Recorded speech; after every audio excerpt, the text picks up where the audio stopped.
Thanks so much. I really appreciate it. I'm Alex Loyd, and I'm honored to be here. I want to thank Stephen Shore, who invited me. I'm sure, like a lot of the other speakers here, I'm pretty busy. So I don't do a whole bunch of these. The reason I'm doing this one is because of Stephen. I don't know who is ultimately in charge of this program, but he is the one that I know. And I can tell you, knowing him for several years, he is a man of great integrity and caring about helping people. And that's why he is doing this. And so I'm sure there's a lot of people involved. Thank all of you for your wonderful work that I think is benefiting the world. Please keep doing it. We need it. And that's why I'm here, because I believe you guys have found an effective way to help more people.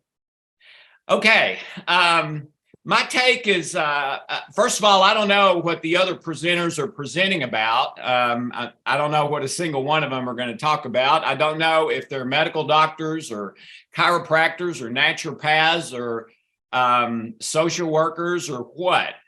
But my area is kind of energy medicine and energy psychology. And I didn't start there. I started just in counseling, okay? Trying to help people through counseling. That's the first thing I did, went and got a PhD in psychology.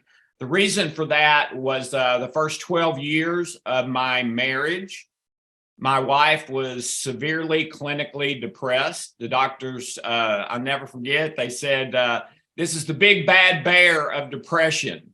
It's genetic. She'll have it till the day she dies. And then they said, the good news, and we were like, yeah, we could use some good news right now. He said, the good news is we can manage it with medications. And that was before I went back to graduate school or anything like that. And so I thought that sounded pretty good. So for the next 6 years, Hope tried medication after medication, and some of them helped a little bit, but even the ones that helped, the side effects were worse than the help. The side effects were worse than the benefit that she got. So we knew that was not going to be the long-term solution, because we had pretty much tried all of those. And most of them didn't benefit her at all. Some of them she felt worse. And the ones that did benefit, the side effects were worse than the benefit. So we did a 12-year search to try to find a solution to her depression. That's where I started, okay? For me, this started out of pain. And it was the pain of my wife's illness, and seeing her in agony every single day, knowing what a wonderful, beautiful, lighthearted, kind, compassionate, caring person she was. That stuff didn't really get out of her a lot because of the depression. Depression kind of kept her in a jail, so to speak, made her sort of a mental, emotional, physical slave. And if you're not aware of it, depression is very physical, as well as the emotional and non-physical. She had physical pain, physical tension and tightness and stress in her body that caused all kinds of problems, headaches and congestion and not sleeping well, aches and pains, all sorts of things like that. Okay, so that's where I come from. And that's why I'm doing what I'm doing.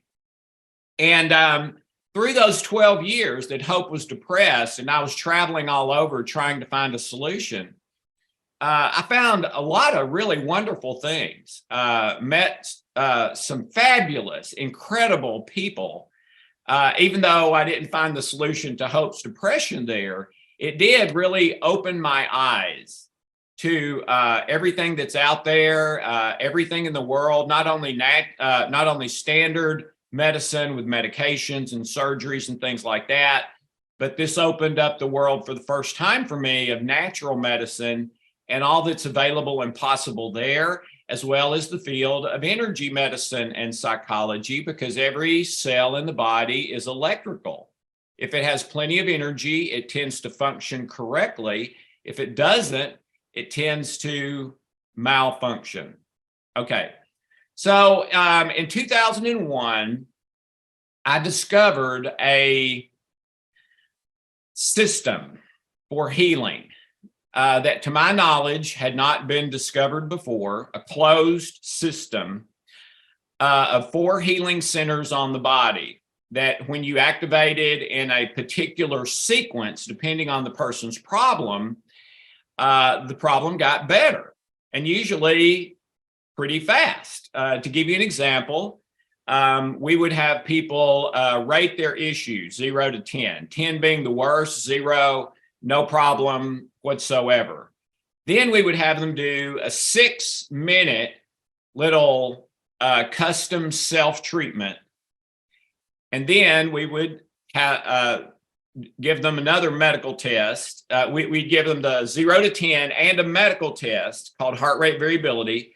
Then they do the 6-minute process and do and re-rate the 0 to 10 now, just their objective opinion. But then we would also do the heart rate variability medical test again. And typically we do it again in 24 hours. And the results of that is that for about 87% of the people that we did that with, and that was thousands over like 2.5, 3 years, 87% of them went from stress to no stress, what is called physiological balance, in 30 minutes or less. Okay? From stress at a 6 out of 10, 8 out of 10, 9 out of 10, and the medical test showing they are in physiological stress and how much.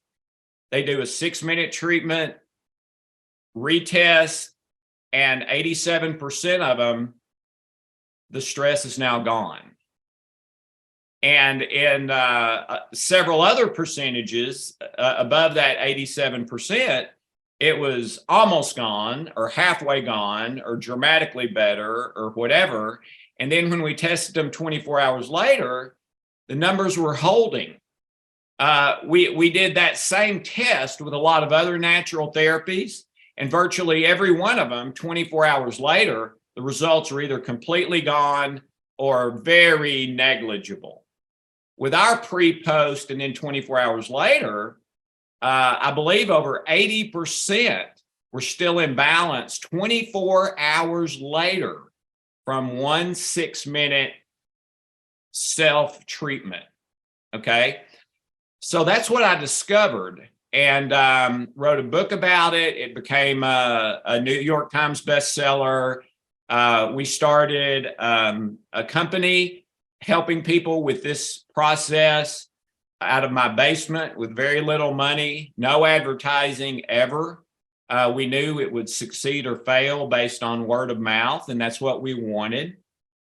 And 6 months later, we had a 6-month waiting list. And today we have clients in 50 states, 184 countries. I'm told by my publishers, Random House and Hachette, it's the largest emotional well-being practice in the world. That blows me away. I never would have imagined in my wildest dreams ever accomplishing anything like that, or even writing a book, much less it being a bestseller. Now, why would I say that? Am I just really down on myself? No, I love myself, but I was born with a whole bunch of birth defects. I have extreme dyslexia. I have pretty extreme ADHD. I consider those a benefit to me now, not a detriment. The guy who owns Virgin Records, I saw an interview by him, Branson, and he was calling dyslexia his superpower. And he was saying, I never would have become a billionaire or founded Virgin Records or airlines or the spacecraft or any of the other stuff without my dyslexia. It's my superpower. Now, I had to learn how to use it, but once I learned how to use it, it became my superpower. Well, I've experienced a similar thing. In my younger years, it about killed me because I did terrible in school. I finished last. You need to know this about me, the person you're listening to. I finished last, dead last in my high school class academically. I didn't know until the day before graduation if they were going to let me graduate. And that was already a year later because I flunked kindergarten and third grade because of that same thing. Well, they let me graduate. I figured out as an adult how my brain works and how to use it. And so when I went back to graduate school, I did really great. Finished second in my class, was in the Honor Society, an officer in the Psychology Honor Society, and that sort of thing. So I did learn how to use what God gave me eventually, but it took a while. Okay. So anyway, that's sort of my story as far as why I'm here, the start, since getting kind of off the ground. And as you can imagine, at first, it was like, are we going to be able to make it financially? Because no one knew what this was. No one had ever heard of it. I mean, even back then, if you said acupuncture, everyone knew what you were talking about. If you said this weird thing that I do called the healing codes, no one knew what you were talking about. And so it took me literally about an hour or two to explain to people what this was just to get them to try it. That's the reason I wrote the book. So I wouldn't have to take an hour or two. I never thought it'd be a book. I thought it'd be a manual for my clients that would save me time. But anyway, after we got up and it went from, are we going to be able to stay afloat to how do we keep up with demand? We started developing some new things. My newest thing, they showed it at the first of this when they were introducing me. The Memory Code is my latest book. It's the first book ever published on how to re-engineer memories. That's the holy grail of psychology. Everyone knows if you can heal the memories, you can heal the problem, okay? And it took me 30 years to figure out how to re-engineer memories. And I will say, I told you, Stephen Shore is the one that invited me to this, and a wonderful, great man of integrity that I've known for years now. And I will throw in a little off the cuff. Stephen really likes the memory engineering to do, in his own life. I think he read the book and likes it. So if that helps, there it is. And many people have said the same thing. And so anyway, the memory code is a 10-minute process to change any negative, destructive memory that you need to change in order to be happy, healthy, have emotional well-being, and heal the source of your physical health issues.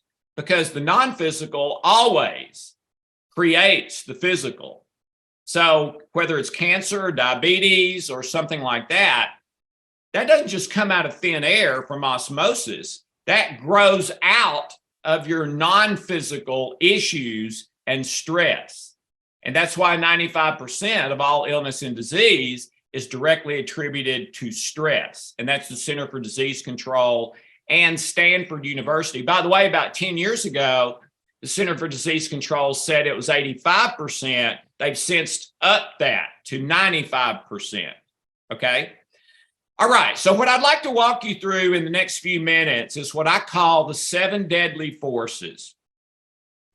And these are things that I've discovered over years of researching that are 7 things that tend to sneak up on people and ambush you from behind, so to speak, metaphorically.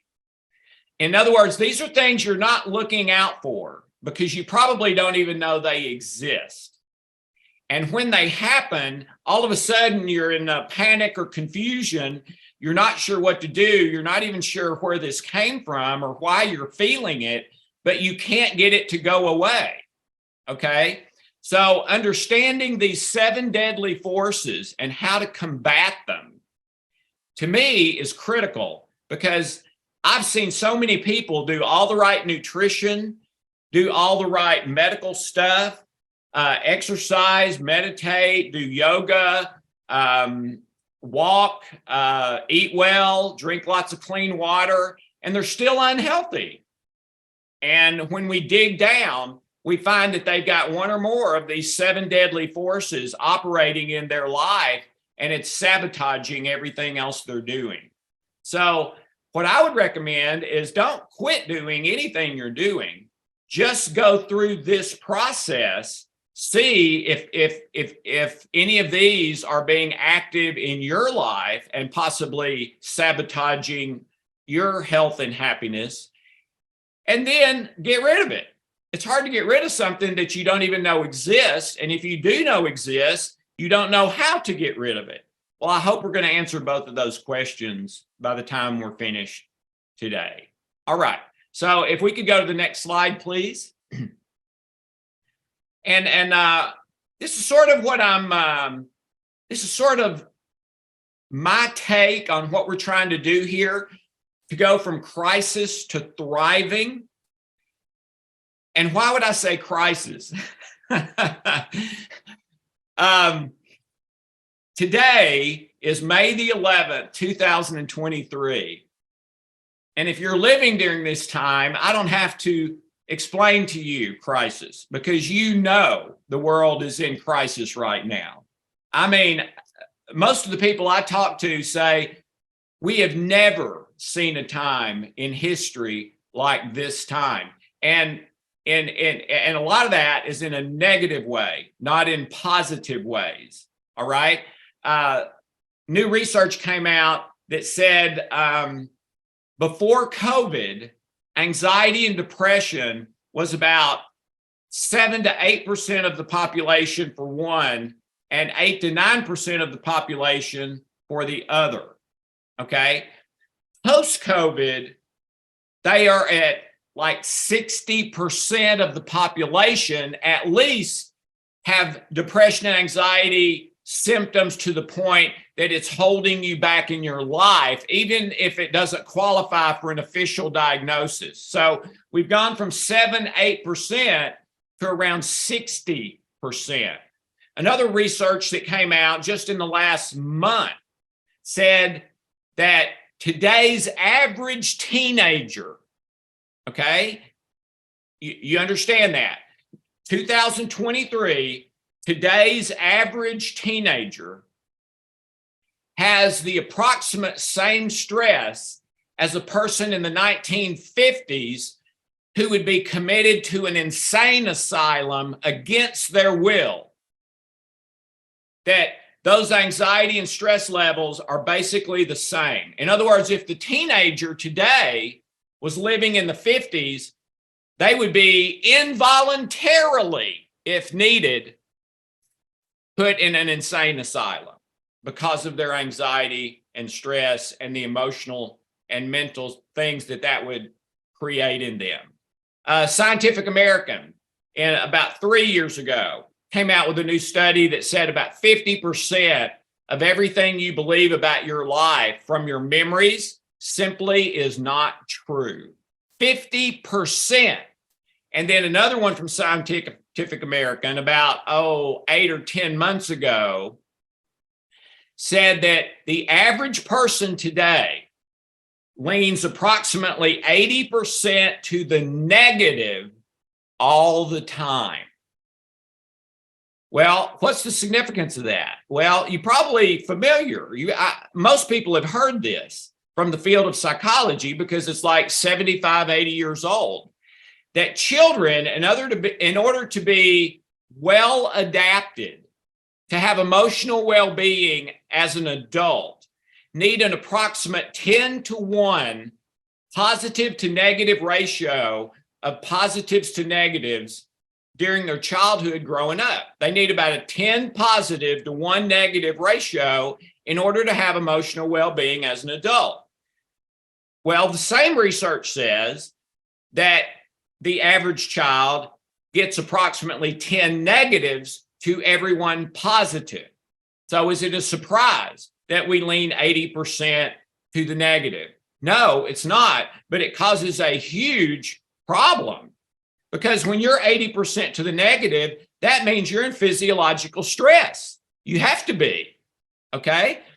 And if you're in physiological stress, that's where 95+% of all illness and disease comes from, as well as a whole bunch of little aches and pains and depression and anxiety. And that's where it comes from, okay?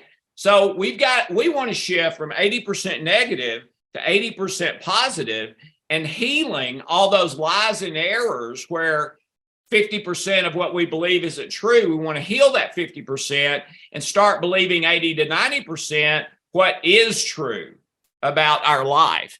And if we can do that, and I've been working with clients to do that for 30 years now, and I can just promise you, if you do that, everything in your health is going to get better, and a lot of it will go away completely.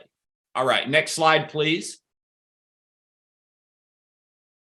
Okay, these are the 7 deadly forces.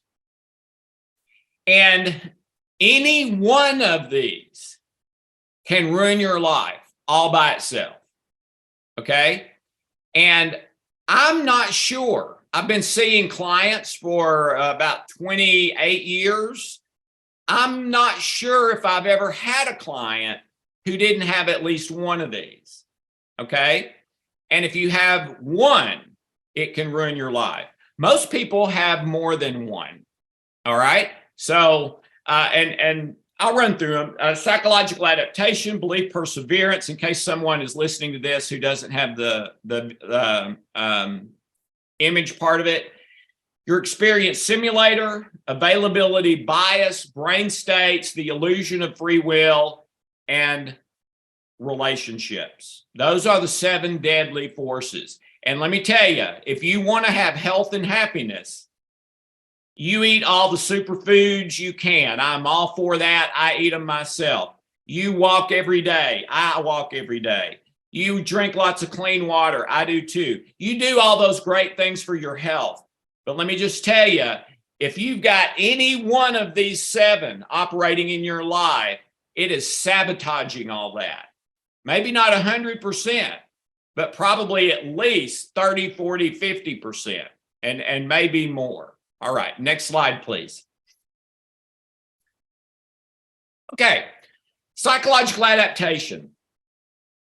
This is absolutely mind-blowing, okay? They did a study to validate psychological adaptation, and this has been both published in the study. And from the study, they literally did, I think it was a PBS news special on it that was like an hour-long thing where they talked about the research, described what it was, why this is such a big deal, etc. Okay, but in the study, here's what they did. And by the way, this has been redone with similar results, some of them even more dramatic than the original one. But here's what they did. They took 2 groups of people, a group of brand new paraplegics. They had just been in some horrible accident that had paralyzed them for life.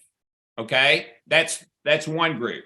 The other group is new lottery winners. Both of these are new groups. They just won the lottery, or they just had the accident. It's been, maybe not the last month, but it's been recent. Okay. So both of these groups have had a recent major life change, one that seems positive, one that seems negative. Okay. So they give both groups all these tests for happiness, hope for the future, contentment with their life, things like that. And as you would expect, the lottery winners scored through the roof. Unbelievably positive, like just almost euphoric.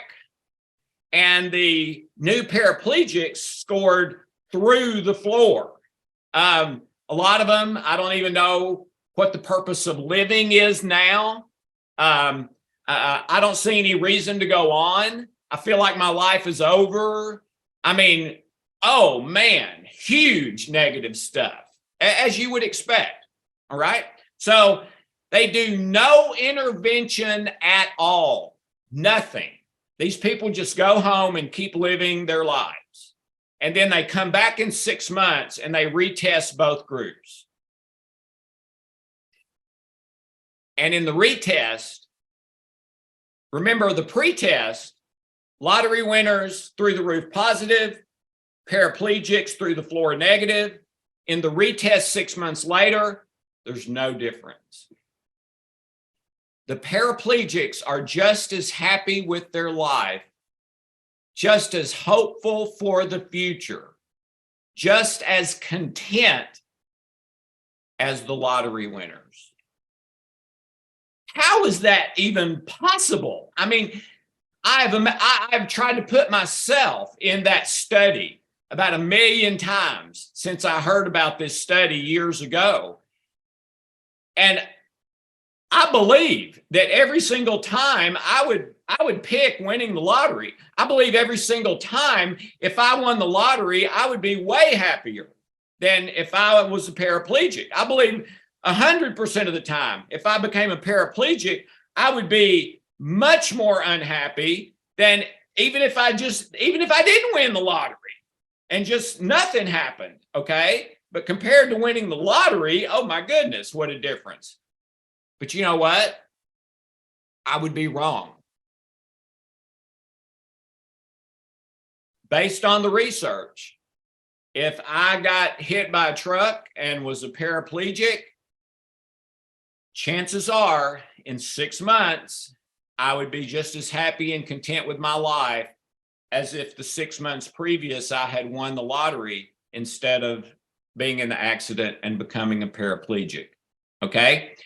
So this is a mechanism that is built into every one of us that in 6 months or less can make you okay in any scenario,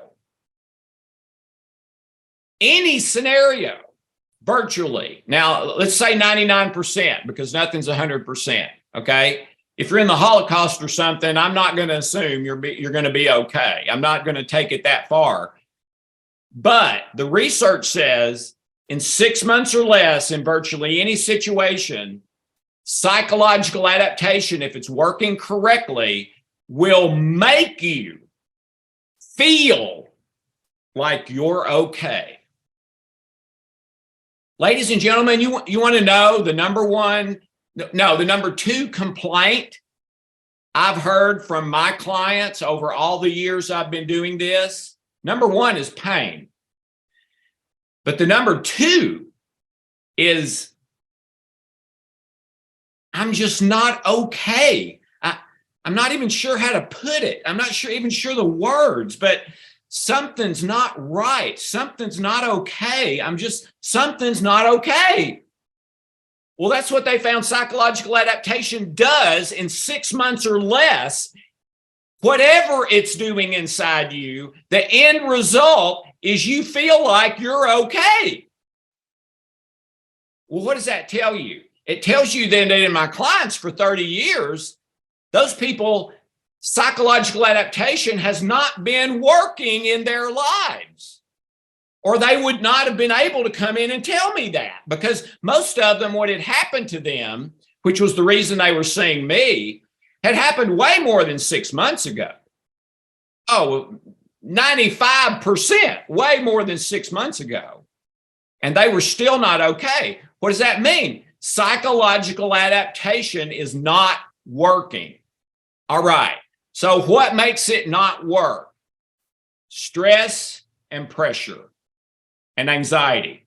The things that we've heard since COVID have absolutely gone through the roof and skyrocketed to an unprecedented level. The United Nations and World Health Organization calling it now an epidemic. It is now not going to become, years ago, they were saying it's going to become an epidemic. Now they're saying we're here. It is an epidemic. And if your psychological adaptation was working correctly, it would make you okay, even if other people weren't. And it can do that today if you fix it. So to fix psychological adaptation, you've got to lower your stress barrel. All right? And that's the only thing we do. That's the only thing the mechanism, the healing code does that I discovered in 2001. The memory code procedure, it's the only thing it does to re-engineer your memories so that now stress goes down and psychological adaptation kicks in and starts working again, and literally, without anything on your part, makes you okay. Automatically. Wouldn't that be great? Well, you've got that software in you. It's probably just not working because stress is overwhelming it. And basically what they found about that is that if you're about 70% to the negative, you know, Scientific American said the average person leans about 80% to the negative all the time. Well, if you're 70% to the negative, it tends to shut down psychological adaptation. It's more than it can overcome. Okay? So what I would say is if you feel like something isn't right or okay in your life, there's a good chance psychological adaptation is malfunctioning in you because of too much stress. Reduce the stress, and that's what the process does, and psychological adaptation will start working again and start taking you from that 70, 80% negative over to 70, 80% positive, where you feel, I'm okay. All right, next slide, please. All right, belief perseverance. This one is fascinating. This was reported, an article in Boston Globe, July 11th, 2010. The name of the article was How Facts Backfire. And what they found, have you ever, you may not be old enough, whoever you are watching this. I'm 63. But anyway, how facts backfire. That's a weird statement. Have you ever heard that statement? How facts backfire. Just think about that for a second. How facts backfire. How can a fact backfire? Okay. Back to childhood, if you're old enough to remember. When I grew up, there was a constant argument among people around town about Ford versus Chevy. And this was before Toyota and Honda and all those. It was pretty amazing because at times it would almost get physical. The confrontation and fights over which is better, Ford or Chevy. And you had a group that was diehard Ford and a group that was diehard Chevy. One of the interesting things about that is that when I was a little bit older, one of these arguments happened, and someone actually brought out like a magazine that was like a Consumer Report magazine or something like that had reviewed the Ford and Chevys. Okay, it may have been the J.D. Power, I don't know, but it was something like that. And I don't remember which one it was, but in the reviews, they found that one of them was a lot better, at least that model year, over the other. Either the Chevy was way better than the Ford, or the Ford was way better than the Chevy. I don't remember. But anyway, the person read the facts, and I mean, it convinced me like this. Okay, let's say, I don't remember which it was, but let's say it was saying Ford was better. All right. I mean, it was cut and dried. If I was going to buy a truck this year, this model year, I would for sure get the Ford, because they said, the article says the Ford has this and this and this and this and this that are all really great positives. It doesn't have these negatives. Chevy doesn't have as many positives, and Chevy has a couple of negatives that'll really make you wish you'd bought the Ford. All right. So yeah, it was cut and dried. But the amazing thing to me is that the Chevy people still would not agree. They would go to some conspiracy theory argument in order to try to prove their point that in spite of the hard facts of the people who had tested this engine versus that engine, this exhaust versus that exhaust, this steering versus that steering, okay?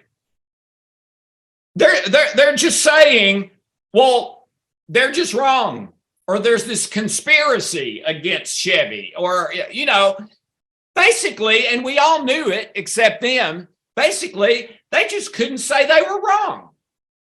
They could not say, I'm wrong. They were too invested.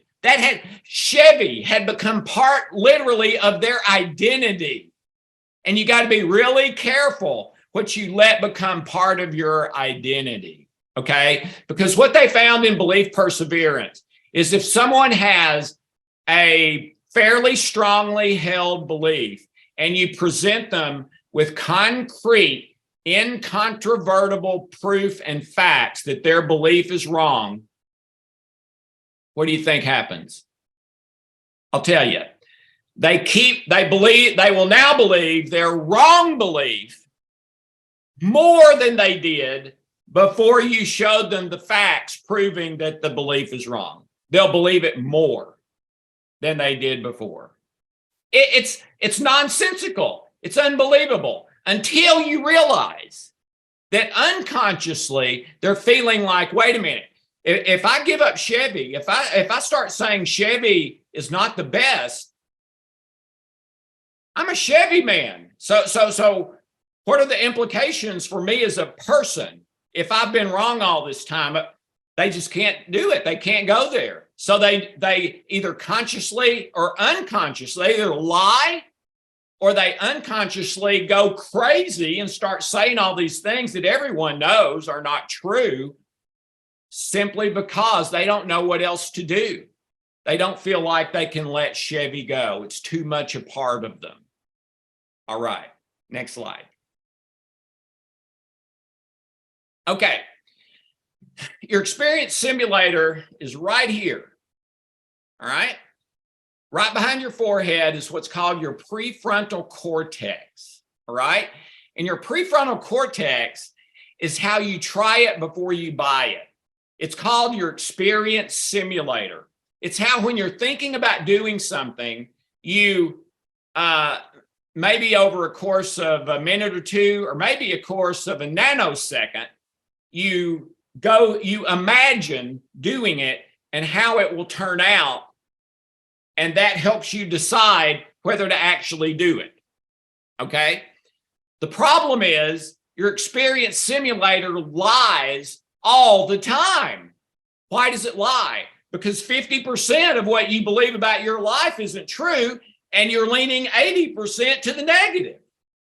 That's why, okay? So you're malfunctioning, and your experience simulator is malfunctioning a lot of the time.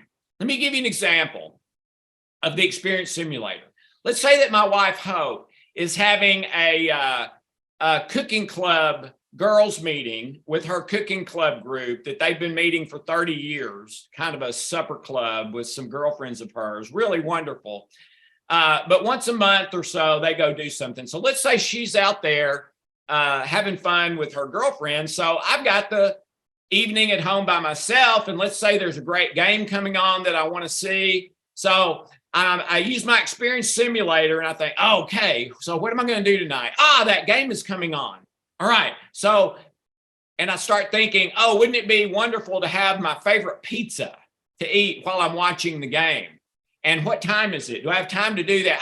Yeah. I think I can just about time it perfect where I get the pizza cooked and I'm just ready to eat it right when the game is starting. And so I'm excited. And so I go run down, get in my car. Oh man, my car won't start.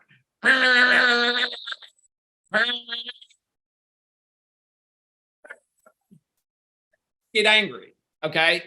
Or irritated or frustrated, okay? Because I've got this thing all timed out, all right? And I know it's going to work and I need it to work, okay? My car won't start. So but I run and grab a charger booster. I'm hurrying so I don't mess up my timeline so that I'm starting to eat my pizza right when the game starts. So I do the charger as fast as I can, end up doing it too fast and cutting my finger and getting dirty and, dropping stuff and because I'm trying to hurry too fast. Anyway, I get the car started out the driveway, and what is the deal? There is unbelievable traffic at a time when there shouldn't be much traffic at all. Anger, irritation, frustration. And then get closer to the store, starts pouring down rain. And I don't have a raincoat. I don't have a hat. I don't have an umbrella. Okay. Park. I can't find a close parking place. I start running in and I step in a huge puddle and it gets me drenched all over. They don't have my pizza. The line to check out is long. I mean, you get the idea, right? Everything goes wrong. It doesn't have to be everything goes wrong. It could be one or two things go wrong, okay? But anyway, by the time I get back, my stress is through the roof. I do not enjoy the game now. The pizza does not taste good because I'm stressed out of my mind and angry and, all this sort of thing, dirty, cut, bleeding, etc. And I know that's a little bit dramatic, so you can lower that down a lot if you want to. But anyway, I'm stressed out. Okay. Well, guess what? None of that needed to happen. What was my mistake? My mistake was believing that my experience simulator was telling me the truth, that all that stuff was going to happen without a glitch.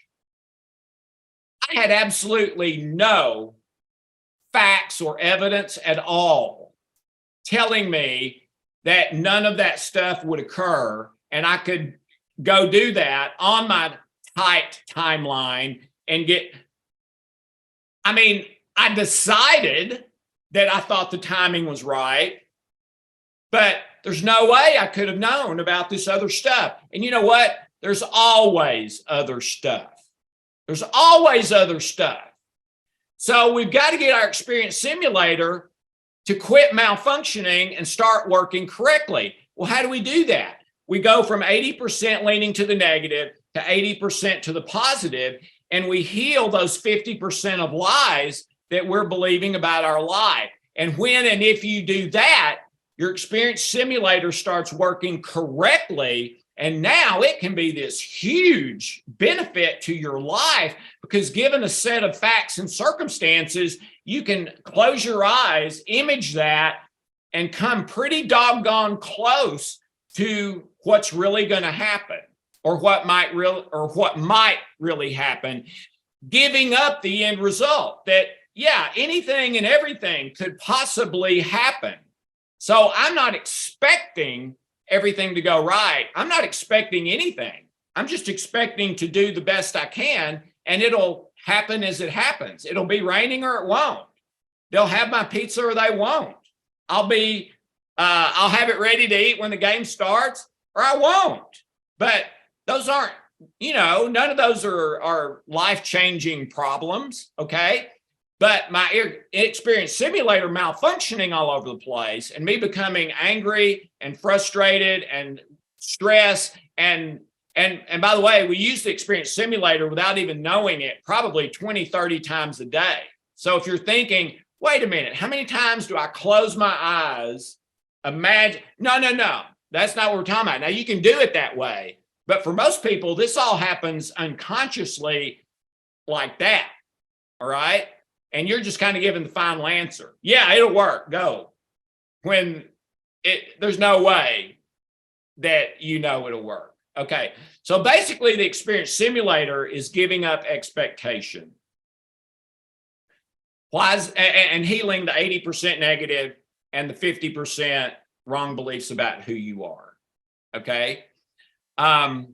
What's the big deal about giving up expectation? Dr. Dan Gilbert at Harvard wrote a wonderful best-selling book called Stumbling into Happiness based on research they did on the campus of Harvard. You see Dr. Gilbert on TV a lot now, TV commercials and interviews and all kinds of things.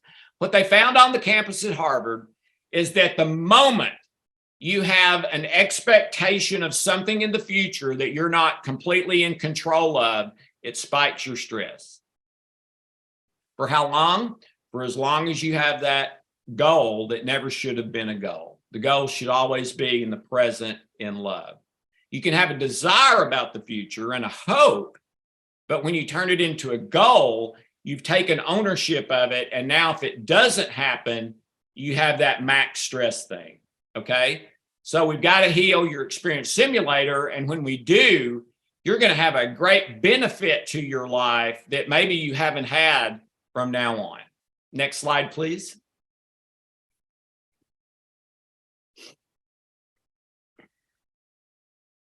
Okay, availability bias.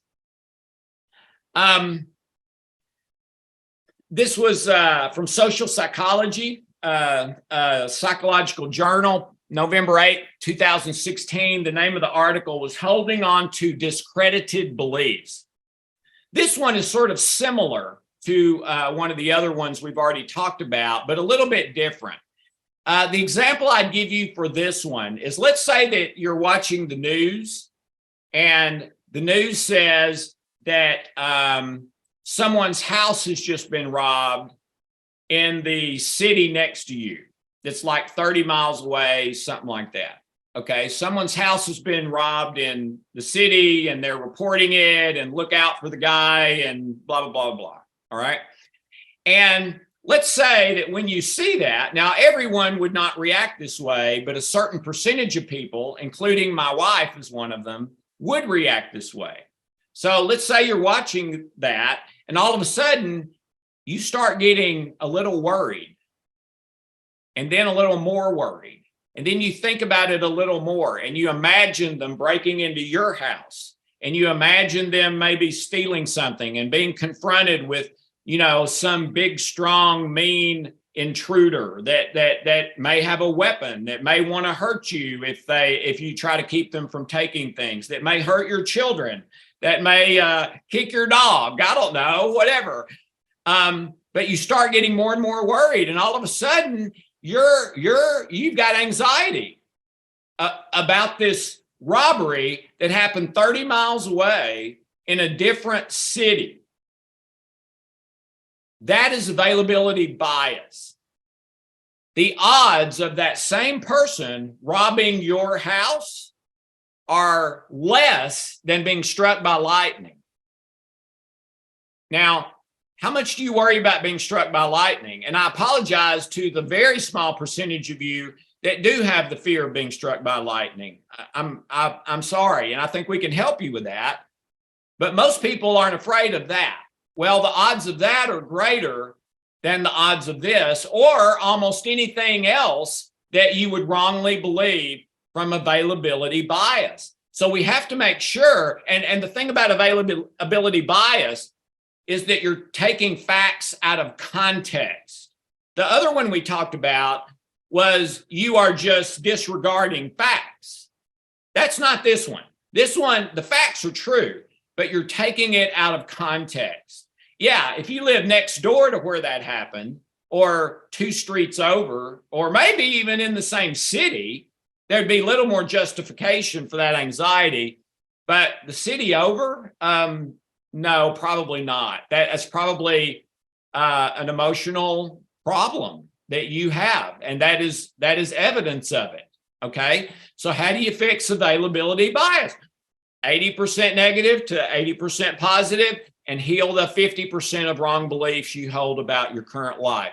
Lower your stress load, and it will heal. It's a software program we all have.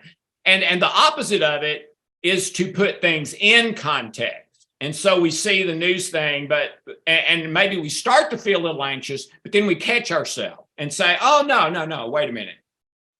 Odds of being struck by lightning are better than that.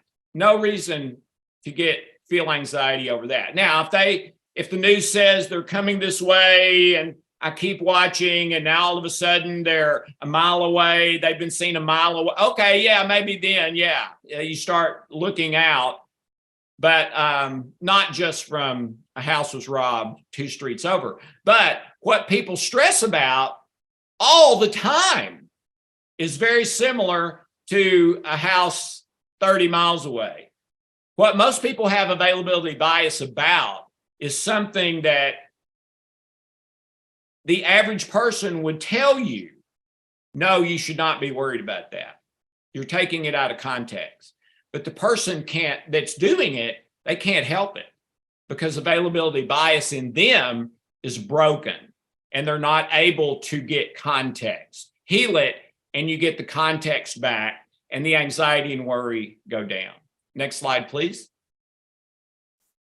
Okay. Most people have heard of brain states, maybe.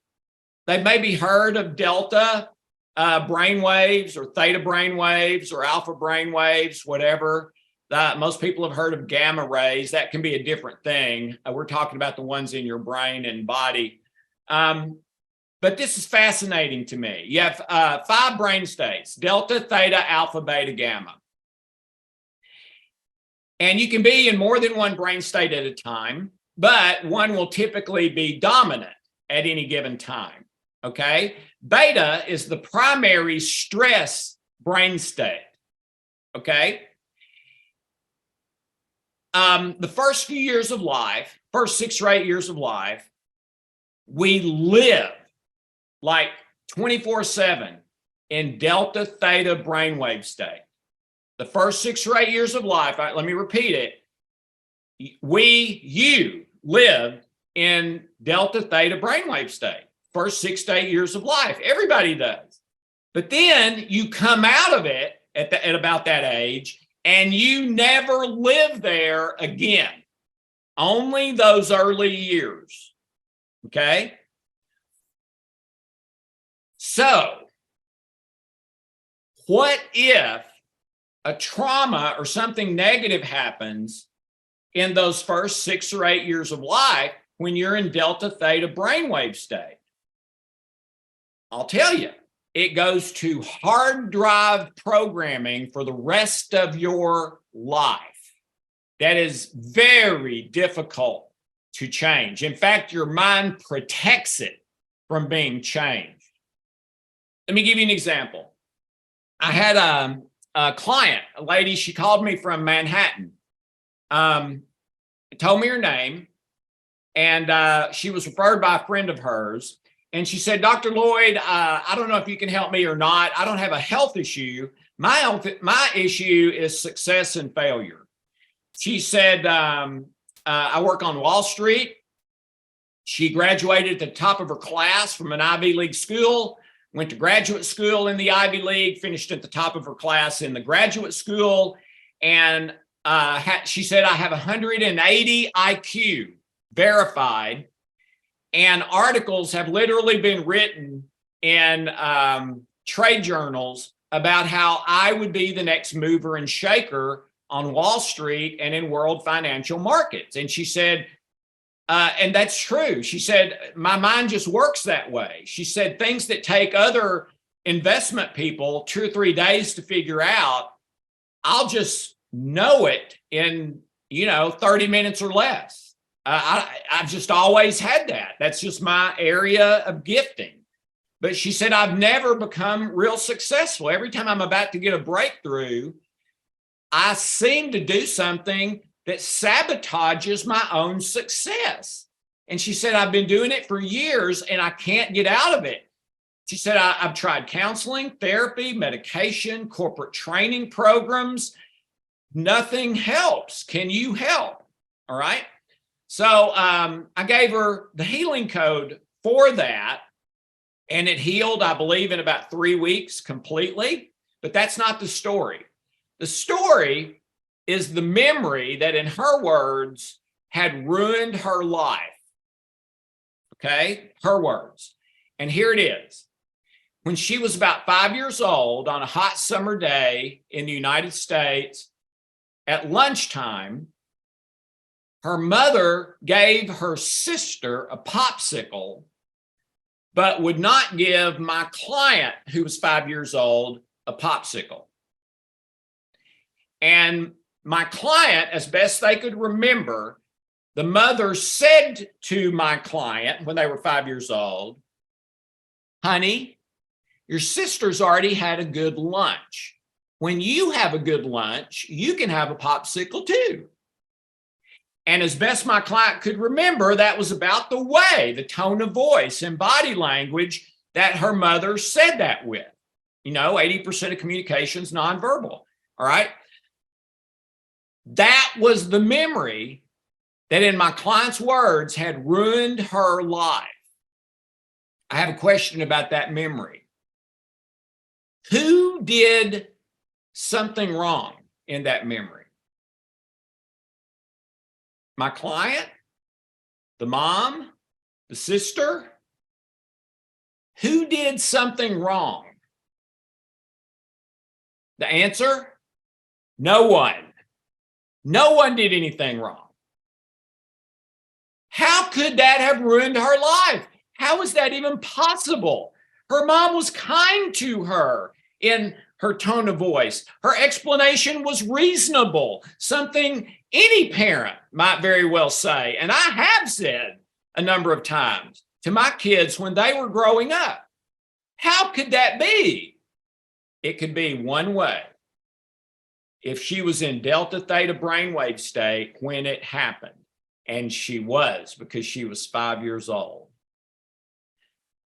So why would that do that in her? I'll tell you.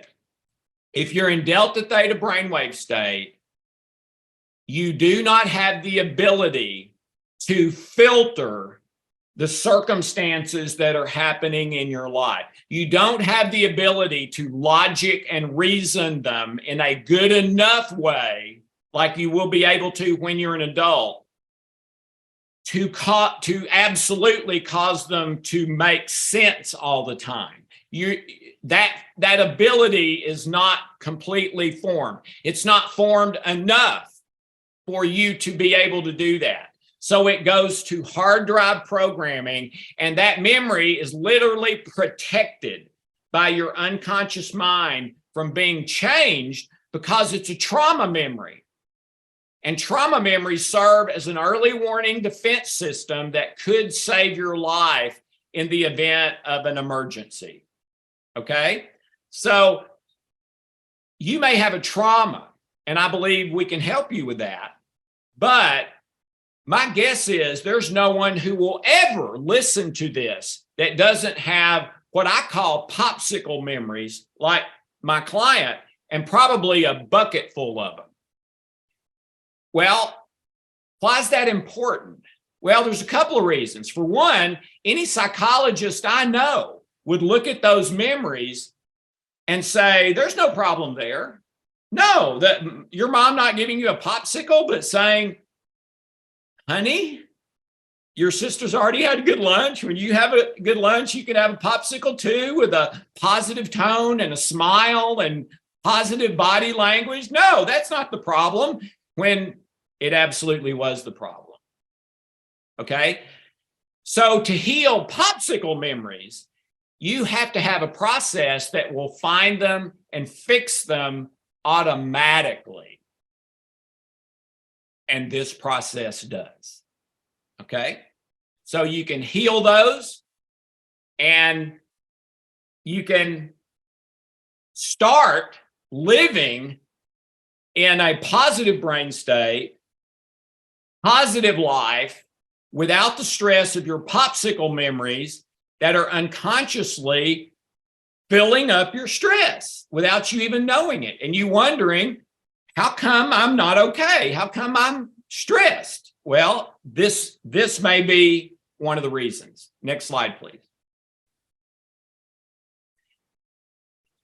This was in a special edition of the National Geographic, 2016.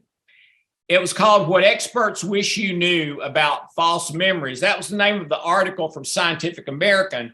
The special issue of National Geographic was called The Owner's Manual for the Brain. And here's what they found. And this is unbelievable. Approximately 1 second before you make any significant decision, there'll be an electrical spike in your brain. Okay, every time. For years, they tracked that to find out what the spike was. Okay, and then they finally found it. And that was the reason for the special edition of National Geographic, the Scientific American article, and everything, okay? But here's what you need to know before I tell you the results of the study. After the study was complete and they found the conclusive truth of this situation about your free will, the researchers had meetings, serious meetings, where they discussed among themselves burying this research and not ever letting it see the light of day, not ever letting anyone in the world know it exists. Now, why in the world would they do that? If you know anything about scientific researchers, they would never do that. I mean, getting their work published is a promotion. It means more money, more fame, more highly thought of, more prestigious, higher in their field, you know, all that sort of thing, everything that they want. I mean, they would never dream of burying a significant study that had a breakthrough result. And this one did have a breakthrough result. The reason they thought they should bury it is they were concerned that if people read this study, the suicide rate would spike. And I'm being serious. They thought people would become hopeless and believe that they really don't have much control over their life and they're more like a puppet on a string and give up or even stop trying, say, what's the use? All right. Now, why would this have such a huge impact on them? What did they find? What they found is that electrical spike 1 second before a significant decision is your unconscious mind mandating what your decision will be. And it mandates it with such strength and such conclusiveness and such power that it is almost impossible with your conscious willpower or intention for you to go against it. So you almost never do go against it. You go with it because it's so strong, all right? Which means you decided to buy that car not because you rationally thought about gas mileage and or electric versus gas, or the size of it, or the color, or the extras, or whatever. No, that's not why you bought it. That's why you think you bought it. You bought it because your unconscious mind mandated you to buy it, and mandated that color, and mandated the leather or velour seats, mandated the electric or gas. And based on what? Based on you leaning 80% to the negative and 50% of what you believe about your life is not true. So do you think there's the potential there for the wrong decision? You better believe it. And that's why they talked about burying it. You can absolutely heal the thing that's causing the mandate of the wrong decisions and start choosing the right decisions without the resistance and pushing against you in order to be able to do that. Okay, next slide, please. And this one is the most important. And the last one, relationships. Every issue at its root somewhere is a relationship issue. Let me say that one more time. Every issue is a relationship issue. So, Alex, are you saying cancer is a relationship issue? Yes, I am. Are you saying diabetes is a relation? Come on. Yes, I am.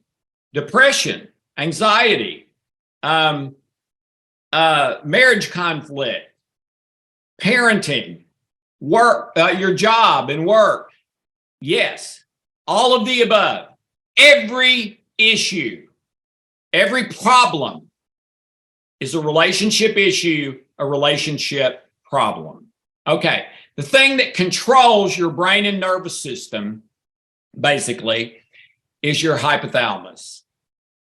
If your hypothalamus receives a fear-based signal, not from externally, from internally, from your memories, your unconscious, subconscious, ancestry.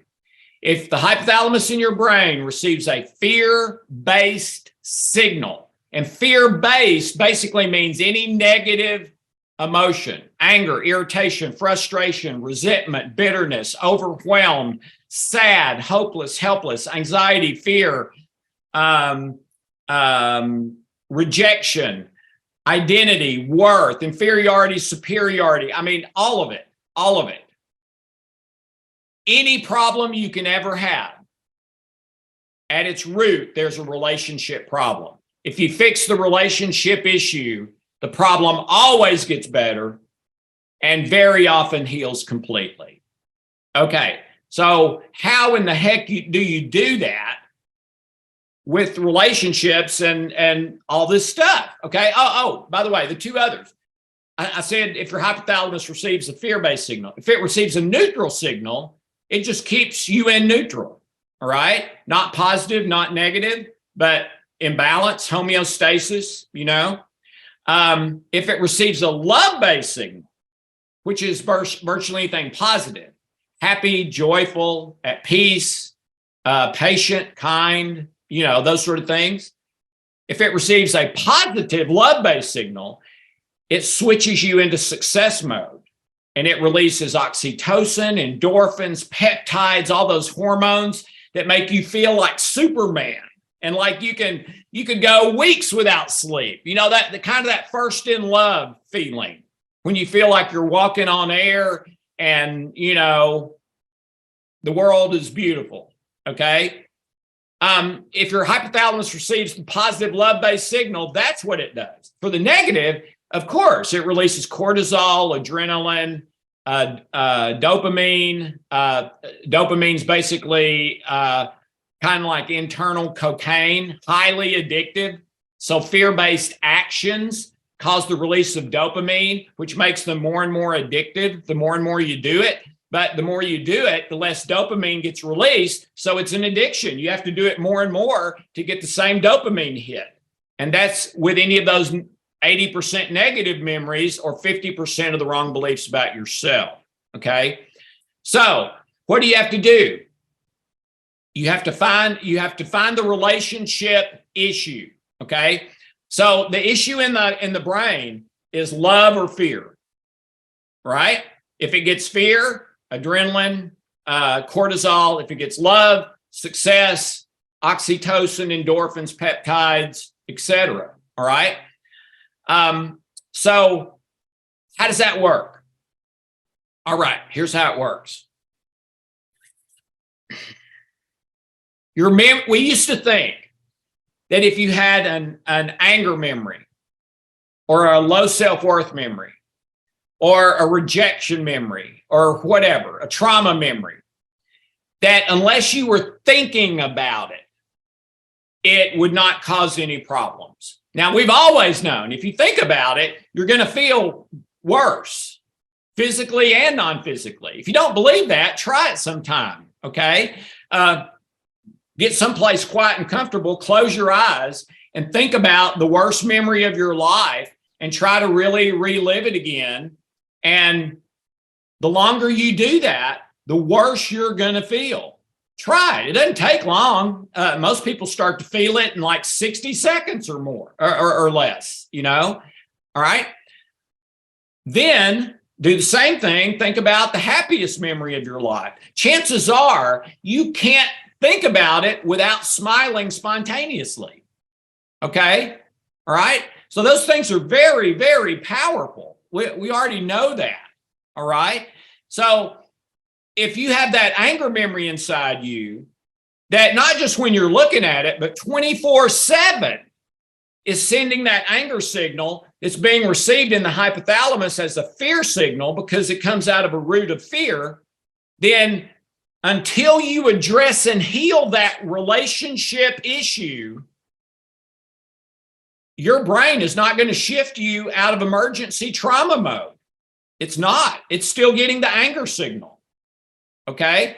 So the way you fix that is you just think, okay, relationships.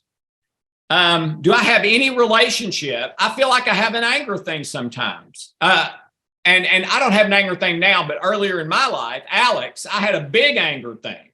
Okay? So I'm just hypothetically using that. Let's say I'm back then when I had that anger problem. Okay, I've got an anger issue. So when I think about anger, is there any relationship that comes to mind? And if there is, and there will be, use the healing code or the memory code. That was the book that they put up before this lecture. One's a 6-minute process, one's a 10-minute process. They come at the same problem, but from a different angle. Use that to pull the anger out of that relationship memory that has anger in it. When you thought, okay, do I have any relationship that, oh yeah, that one had anger in it. Even if you don't feel it now, if it had anger then, I would still address that and do the process on it just in case. Okay.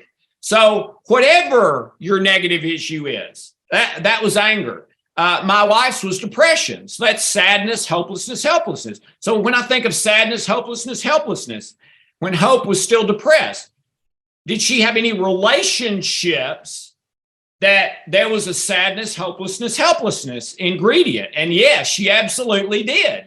And she had to heal that to heal her depression. And that's the first thing we did with the process I discovered. And her depression was gone in 45 minutes. Okay. When in 12 years, nothing had touched it. Now, it came back. I don't want to mislead anybody. When she had done the process for 3 weeks, it was gone and has never come back. And that's been 13 years now. No. It's been 22 years now. 22 years now.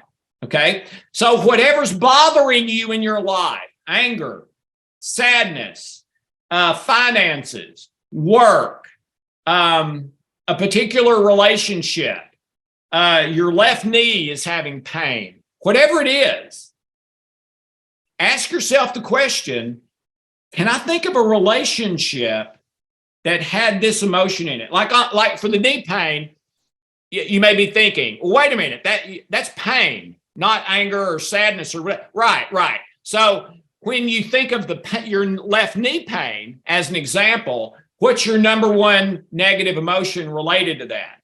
Let's say it's frustration. All right, what relationship had frustration in it? And then do the process on that till it's no longer bothering you. Then ask yourself, okay, do I have another frustration memory that's still bothering me? If you do the process on that now until it's no longer bothering you. Do I have another relationship memory? Do I have another anger memory relationship memory related to anger? Find another one until you can't find any more.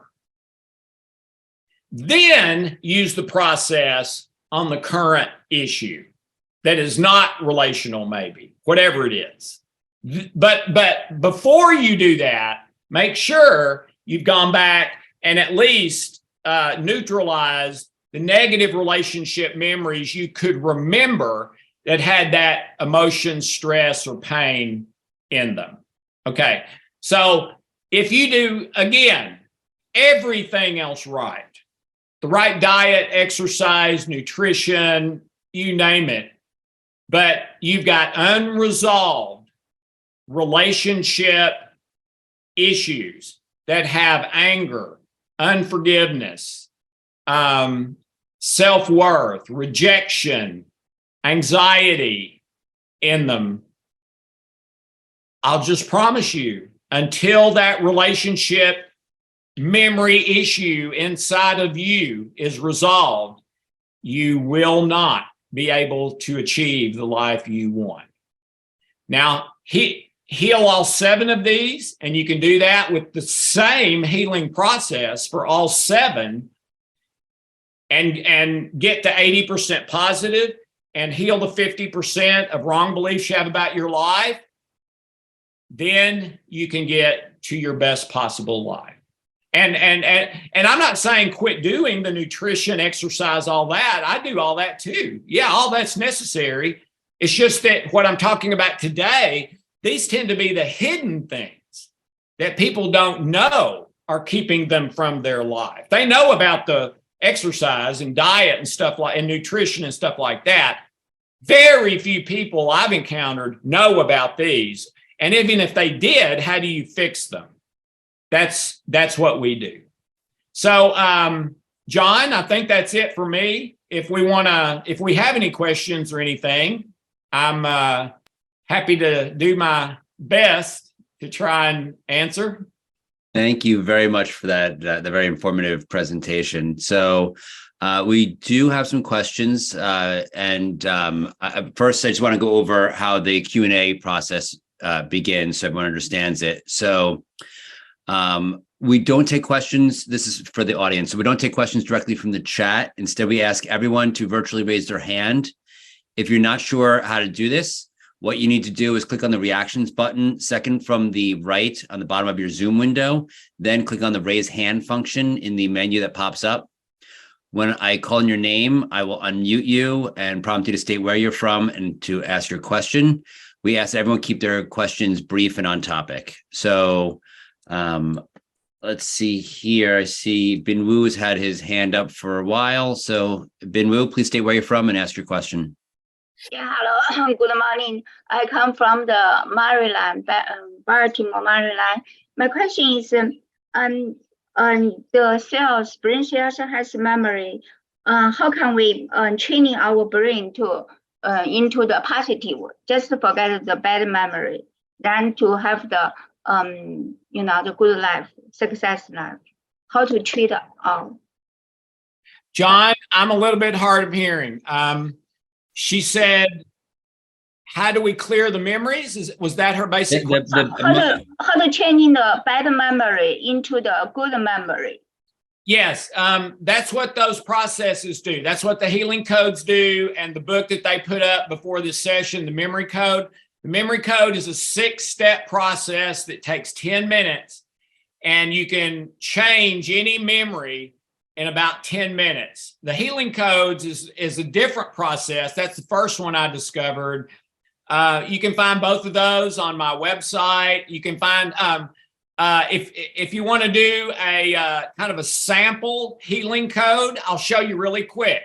And John, you left out one instruction, which is that I should be on point and brief. We're here to learn from you. So which I have problems with.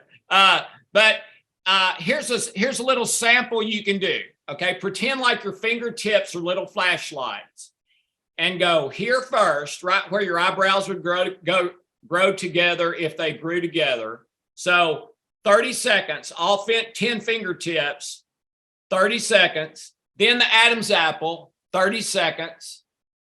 Then the back bottom corner of the jawbone, about the size of a silver dollar, right there, 30 seconds. And then the temple, 30 seconds. And do that 3 times. So that's 2 minutes to do 1 round, do 3 rounds. 30 seconds, 30 seconds, 30 seconds, 30 seconds. Okay? That's a sample code. And so try that, rate your issue before you do it, 0 to 10, then do it, then rewrite your issue and see if anything's changed. It usually comes down. Sometimes it goes up before it comes down, then it comes down, but usually it goes down. And then if that's not enough, do another one.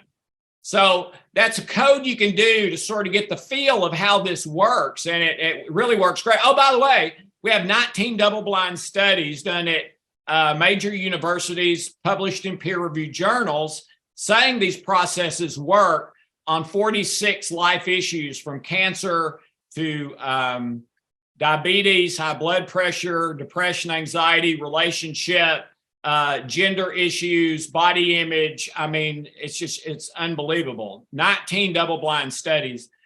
In America, we call that proof. So we have proof that this does what I'm saying today. All right, go ahead, John. Okay. Actually, it's Michael. That's okay. John. No, John was the other one. I'm sorry. You got it. You got it. No worries. John was the guy who had all the weightlifting equipment in there. Yeah, that's John. Yeah. I'm sorry. No problem whatsoever. So the next question is coming from Gosha. Gosha, please state where you're from and ask your question. Hi, good morning. My name is Gosia. Originally, I am from Poland, but I live in Ontario. First of all, I wanted to mention that I loved your presentation. It resonated with me. I love subconscious and energy work.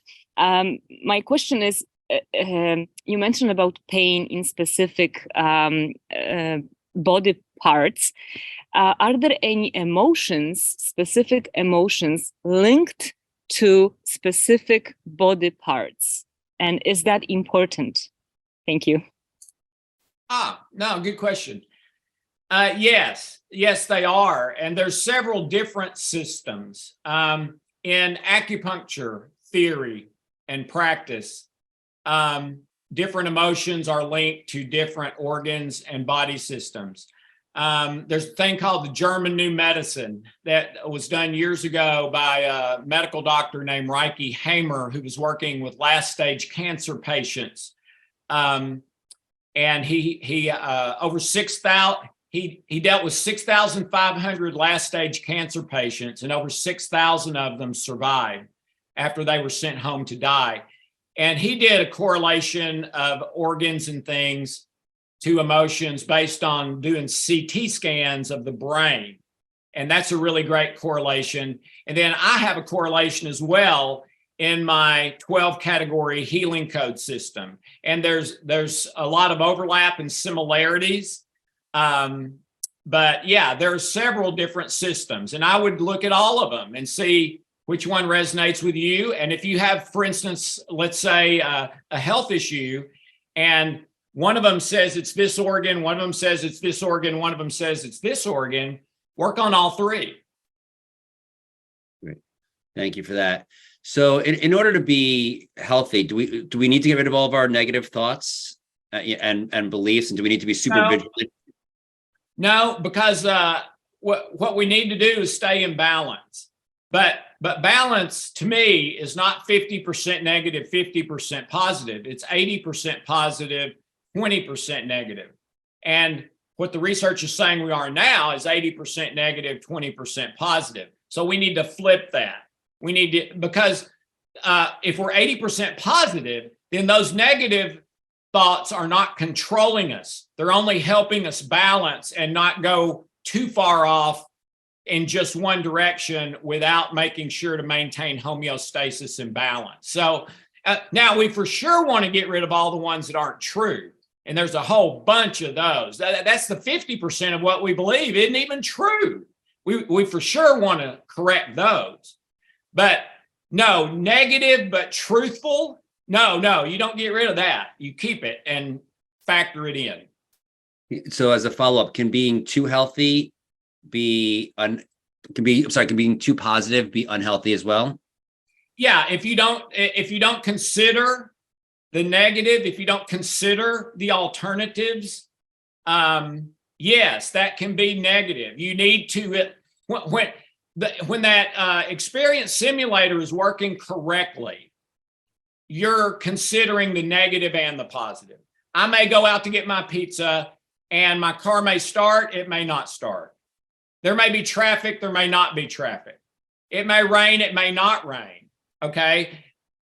I'm just open to whatever happens, and I'm going to do my best to flow with it in balance, whatever happens, rather than getting all stressed out. Well, that's living in the present moment in love rather than living either in the past or the future. And the only place you can live with happiness is the present. Thank you. And how powerful is the mind in healing disease? Does it really help, or do people just say that? The power of your mind is unbelievable. In fact, this was I think about a year ago. A new study came out, published in peer-reviewed journal, and some of you, this is going to blow your mind. And to me, I absolutely believe in miracles. I do, big time. Okay, I think they happen every day. All right, you want to know one way? The latest research study I've seen about a year ago said that their previous estimates about the power of your mind and brain have been grossly underestimated. The new estimate, based on new facts and research, is that the power and potential of your brain and mind is over 1 quadrillion bits. What in the heck is a quadrillion? 1 quadrillion bits basically is the capacity and power of the entire internet. And each one of you have that in your brain and mind. You have the power and capacity of the entire internet in your brain and mind. It is enormously powerful. Thank you. And so how do we harness the quadrillion bits in order to have a healthier life? Well, the first thing you got to do is get the junk out. You know, let's say you had a friend who you were having lunch with or something, and they said, and you're just small talking, and they said, "Hey, I found a new great way to save time, and to get rid of a chore that kind of irritated me." And you say, "Oh, cool. What is it?" Well, instead of taking the garbage out to the garbage cans outside and stuff, I found out that if I just like double bag it in a plastic garbage bag and seal it, and seal the top, tie it up and everything, I can just throw it in the basement. I don't even have to walk down there. I can just open the door, throw it in, and that's it. And it works great. It saves me time. I don't have to go out when it's cold or raining or whatever. And so at the end of the lunch, now I grant you probably wouldn't be this gullible, but let's pretend you were. So you go home and you're thinking, man, that's a great idea. I'm going to start doing that. Well, guess what? In 6 months, you've got roaches in your bed and everywhere else. Okay.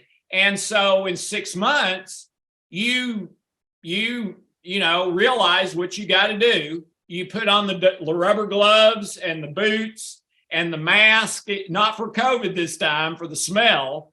And you go down there and you start cleaning up 6 months of garbage. All right. That's what we're doing. We're cleaning up your garbage. We're cleaning up the beliefs you have that are in error about yourself and your circumstances, and shifting you to the positive, and shifting your brain and hypothalamus to fear mode, to failure mode, to cortisol and stress mode, okay, where 95% of illness and disease come from. If you get rid of those untruths, of those stressors, and your stress barrel comes down, the CDC and Stanford University too, they said 95% as well. What would they say if you got rid of the stress? Does your chance of illness or disease go down any? Of course, that's what caused it. You get rid of the cause, you get rid of the disease, okay? So what we're really doing, we're getting rid of illness and disease, either now or in the future in your life. That's what we're doing. And so what these techniques do, and I can't say I know how they do them, but a lot of people don't know this either. In the physician's desk reference, every medical doctor's Bible that's about this thick, and it has all the medications, all the symptoms, all the surgeries, stuff like that.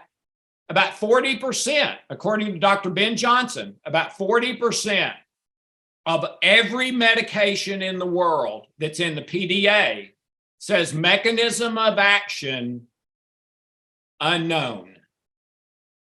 Meaning we can prove what it does, but we don't know, or we're not sure how it does it. It's exactly the same with the healing codes and the memory code. We can prove what it does with heart rate variability medical test, and we have done that. The 19 double-blind studies prove that that's called proof, all right? So what we're doing is we're removing the thing that's filling you up with stress, which means the stress will go down, which means your present or future illnesses and diseases will either not happen or they'll heal. Thank you. How do we stop worrying about money, relationships, the future, anything that keeps us in a state of worry? I'm not sure you can with just meditation. I'm all for meditation. I meditate every day, have for years, but I'm not sure you can just with meditation and stuff like that because of what I said before. These memories that are causing the stress are literally protected by your unconscious mind. They are guarded from being healed or changed because they are connected to your survival instinct, and they serve as an early warning defense system against a life-threatening emergency. Now, a lot of that is in error, but it is still held that way in your unconscious in error. That's why we've got to get it from error to correct. And when you do that, the stress goes down. Thank you. Of all of your techniques, which should someone start with in order to have the most progress possible in the fastest amount of time? I think it depends. Some of it is personality. If you're more left brain oriented, and I know I'm reversed on the camera, so this looks right to you guys, but it's left to me. If you're more left brain, the healing codes tend to work really well for people who are kind of linear in their thinking and personality. 1 + 1 = 2, whatever. I like to go by the rules. What are the rules? Give me the instructions. If you're more right brain, go with the flow, a little more mellow, a little more out of the box. Those people tend to like the memory code a lot. It's coming at the problem in a way that they enjoy doing. Okay. And the healing codes is typically kind of that way for more left brain people. So, but the healing codes is always a good place to start. It was the original. A lot of the 19 studies are on it and the benefits of it. There have not been double-blind studies on the memory code. I want to be clear about that. Those are on the healing code and trilogy. But I did test the memory code with heart rate variability and stuff. So that's basically how I would answer, but you can really start with either one. Okay. And speaking about the techniques, are the techniques, for the healing code, are they all very similar? Are they all sort of permutations of touching yourself in certain places? Yeah, in the back of the manual, it comes with like a 250-page manual, a bunch of videos, a bunch of audios, stuff like that.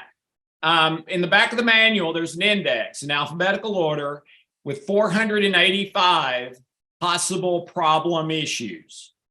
You go find your issue. There'll be a page number beside that. You go to the page number, and it will have the specific sequence to heal the source of that issue. You do it until it gets better. Then you go back to the back, find the one that's now bothering you the most. Do it till it gets better, and just keep doing that. Thank you. And the memory code, is that the same kind of? Oh, the memory code is you start with what's bothering you.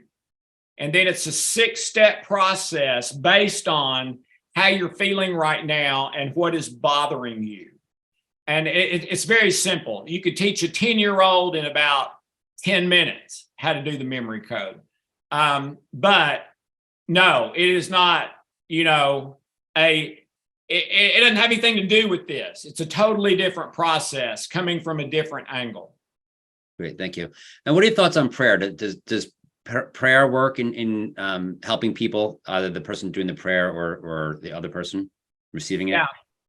Prayer is one of the most important things in my life. I believe in it with all my heart. I believe in God. I believe in prayer. Larry Dossey, MD, in his wonderful book, Reinventing Medicine, cites a number of double-blind studies done on prayer that had absolutely mind-boggling results. People laying in hospitals, and they don't even know they're being prayed for. And all the ones being prayed for get better. All the ones not being prayed for don't or get worse. I mean, it's such a dramatic difference. It's almost hard to believe it's real, but it is, and replicated. So yes, I believe in, I would say, if you believe in the spiritual, if you believe there's a spiritual dimension, a spiritual reality, and about 98% of people do based on surveys, you should believe in prayer. Prayer is the activation of the spiritual. Thank you. So how do you get rid of deep-seated guilt? Yeah, you could just put a blank there. How do you get rid of? And it's all the same. You do the process for that thing. It's in the manual that took us years to develop. That's what you do.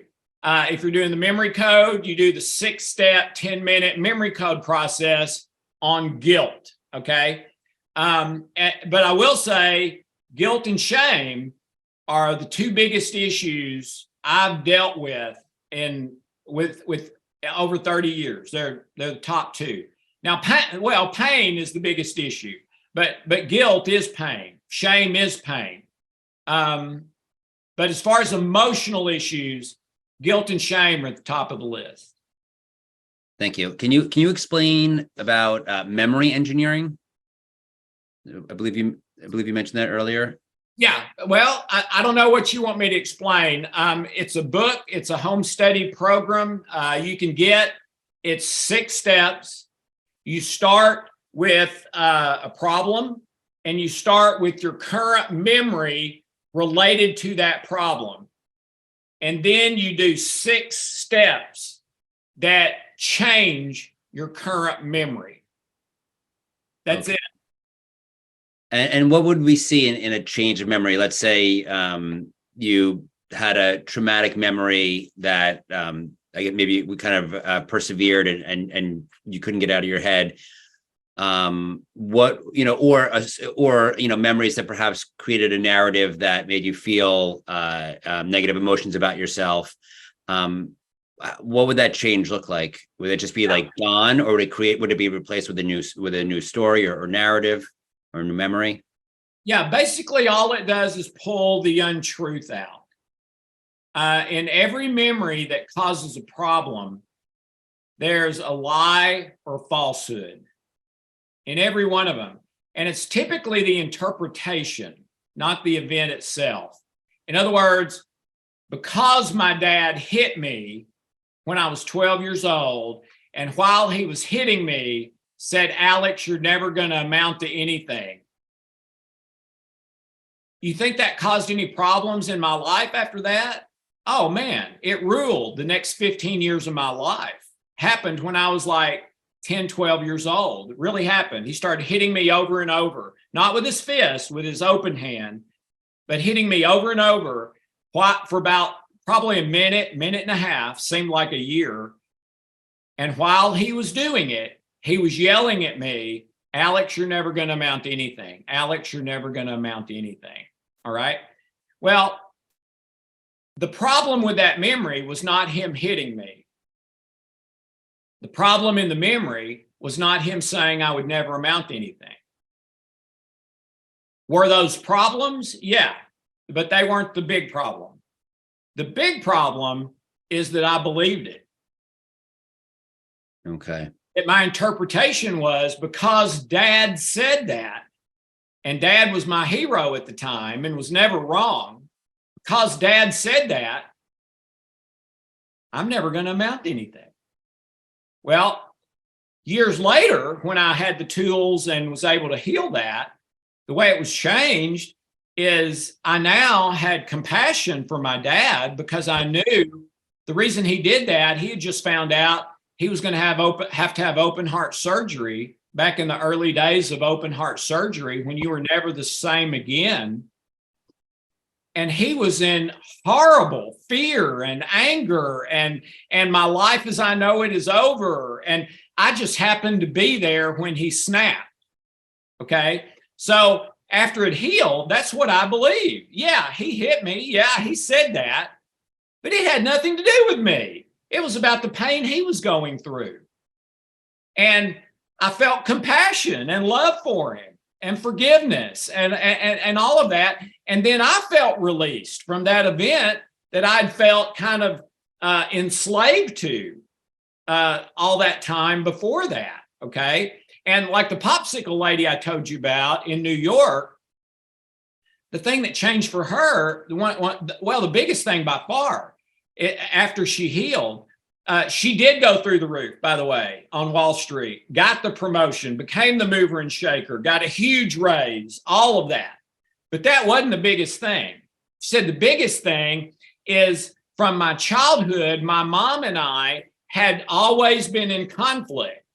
And I never knew why. She was not mean to me. I never could make sense of it.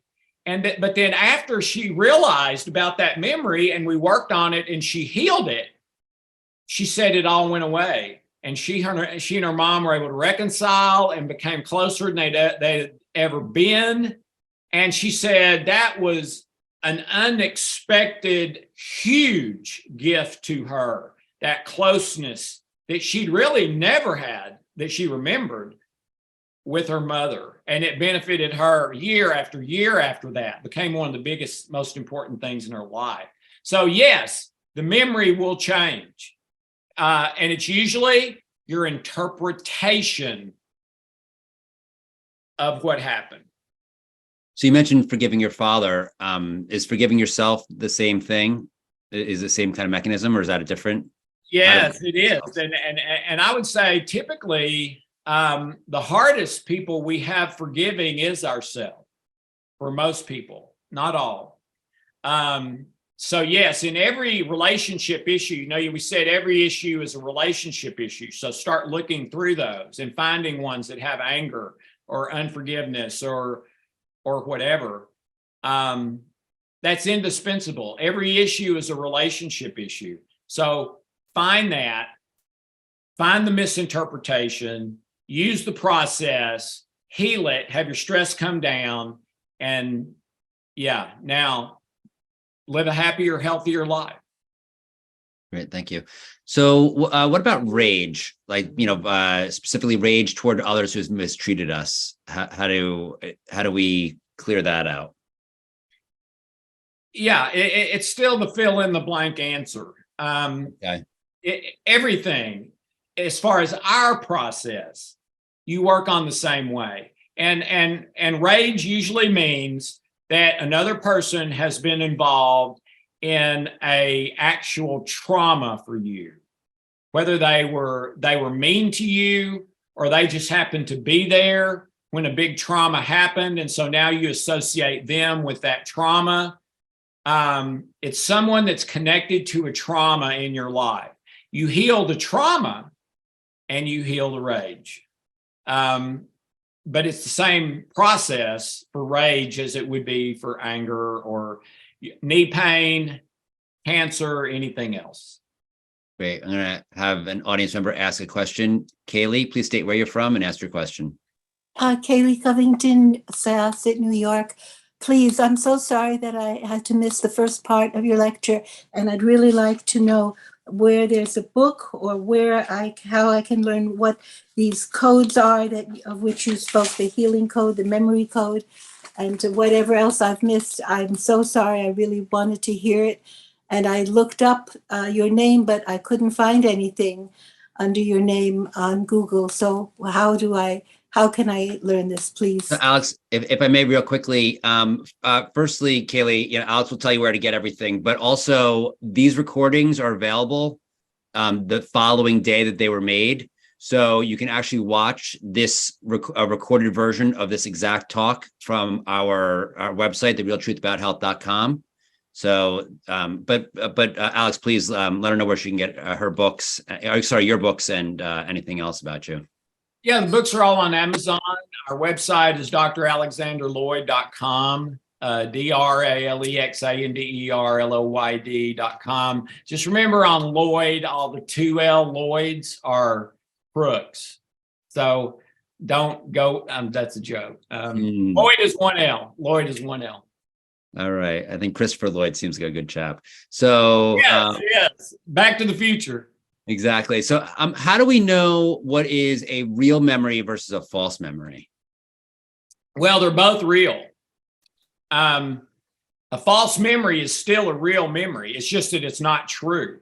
Okay. And a false memory is almost certainly causing stress, as opposed to a true memory, which very often won't cause stress or can even go against stress and cause your brain to shift you into success mode and start releasing oxytocin and all the wonderful stuff. Okay. I'm sorry, I forgot the question.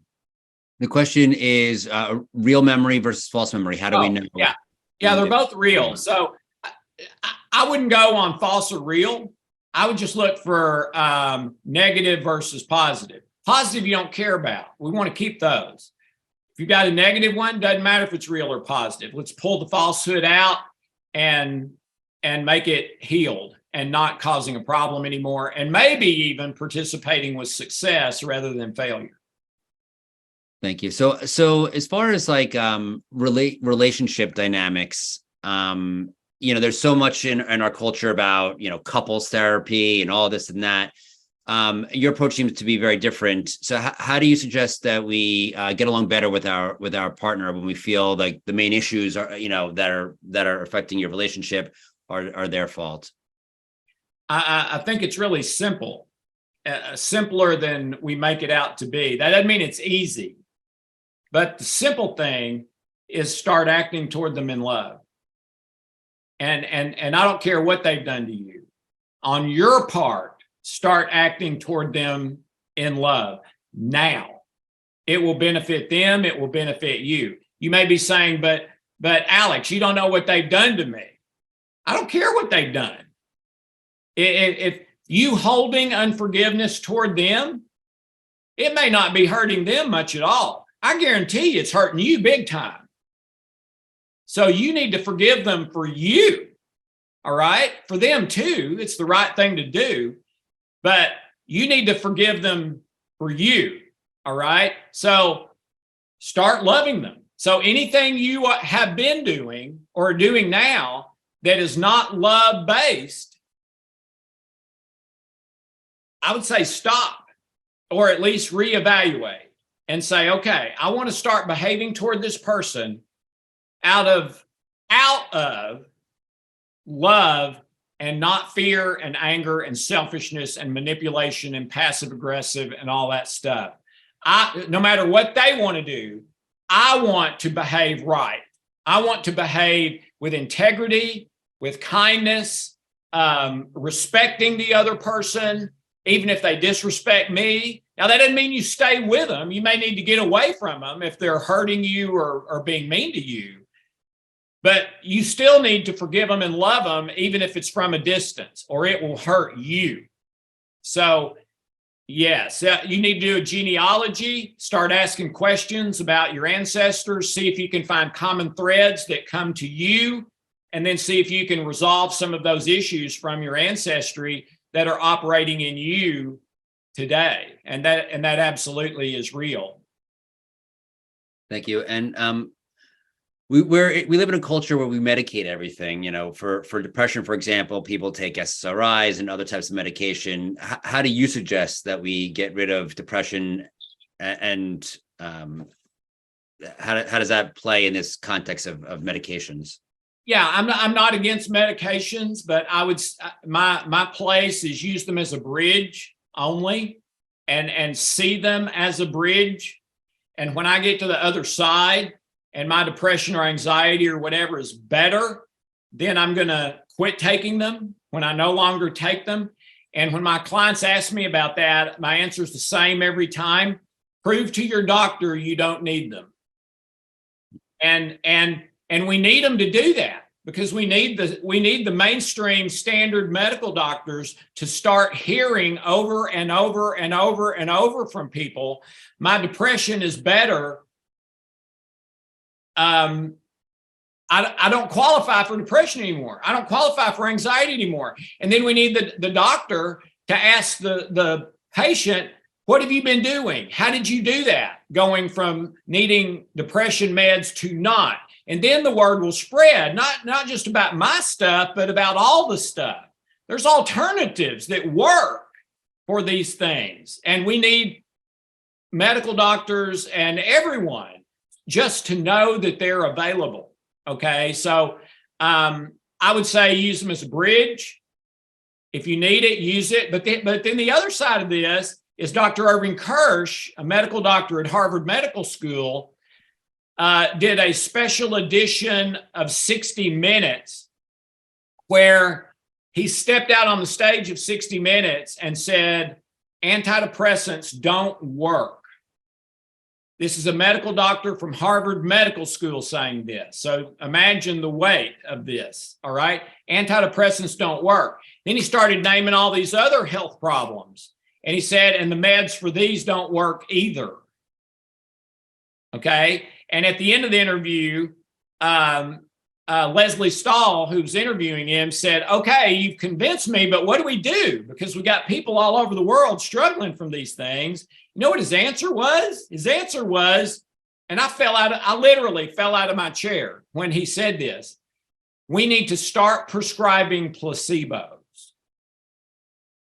A medical doctor at Harvard Medical School, the meds don't work. We need to start substituting placebos. That's our solution.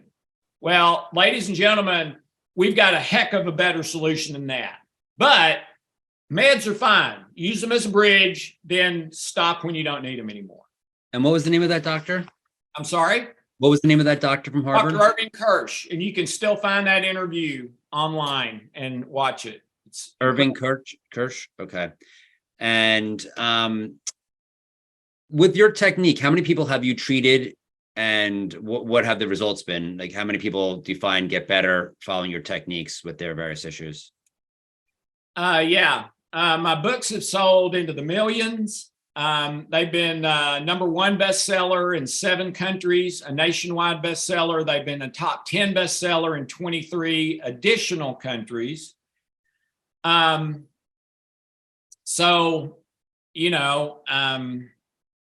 You've got those people in our company. As far as people that come to us for help, my best estimate, we've tried to track that over 23 years, and we haven't been able to accurately. My best estimate is we have personally touched somewhere around 1 million people. And as best we can tell, we have about a 97, 98% client satisfaction rating. All right. When we've done a little bit of investigation, that 2 or 3%, they usually aren't doing it. Some of them are, but there's usually a number of them not doing it. The medical testing, remember, was 87%. The double-blind studies were 100%. Every single study ever done has said it works. And on every issue they've ever tested, 40, I think close to 50 now, life issues, physical and non-physical.